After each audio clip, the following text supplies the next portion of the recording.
Do you really know who you're marrying? Sometimes you could be marrying the devil himself and don't even know it. He looks good from the outside, but when you look at the inside of his heart, he's evil. But you will never know it because you're so in love. At that time, he had swag, and you wanted to marry him. So he tricked you.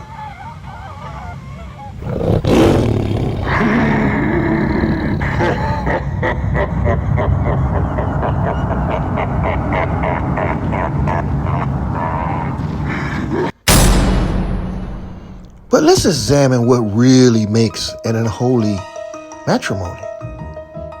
When you're marrying somebody that you know that just ain't gonna work out, but you continue to do it, but you're scared because you're marrying the devil himself or the devil herself.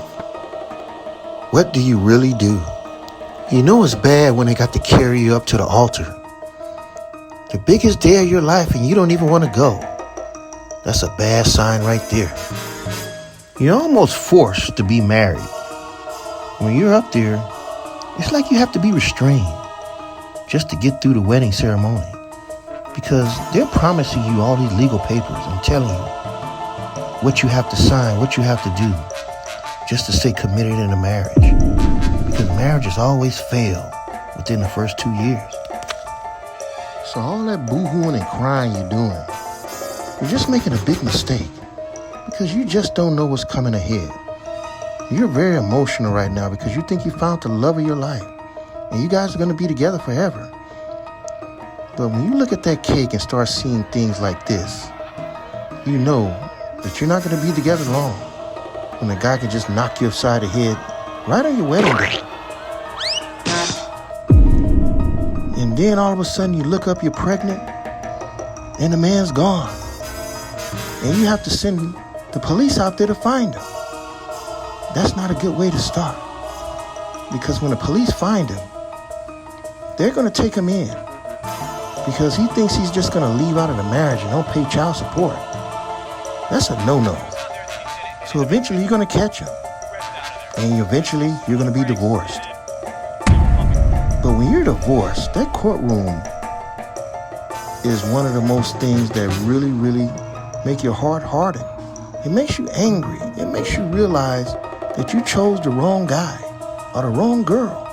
A courtroom can be very emotional, where you get angry, where you want to fight. You're so mad, you just want to jump on somebody because you wasted your time in a relationship.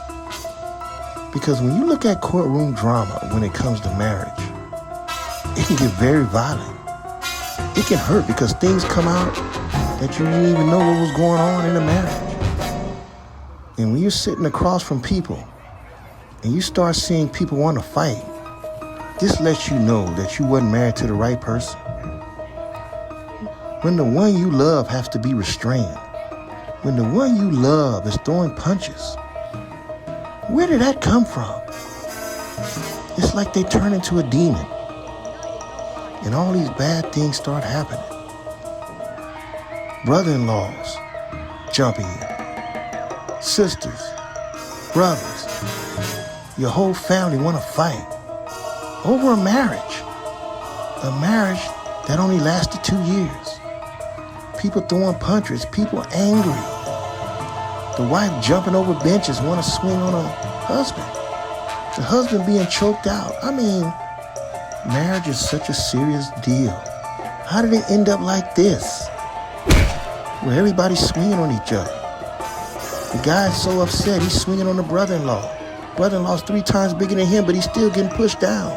How did this happen? You got to go back and look, where did it start? Because when it started, everything was great. Everybody was laughing at each other. Everybody loved each other. But you didn't know you was marrying a gigolo. And when you married that gigolo, you fell right into the trap. And you may still be in love with that gigolo. You gotta wake up and start reading the Bible, what it tells you about being equally yoked.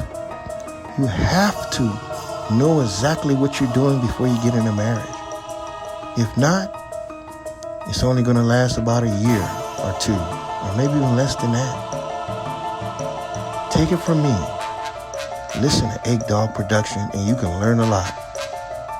See you guys in the next video. Bye-bye.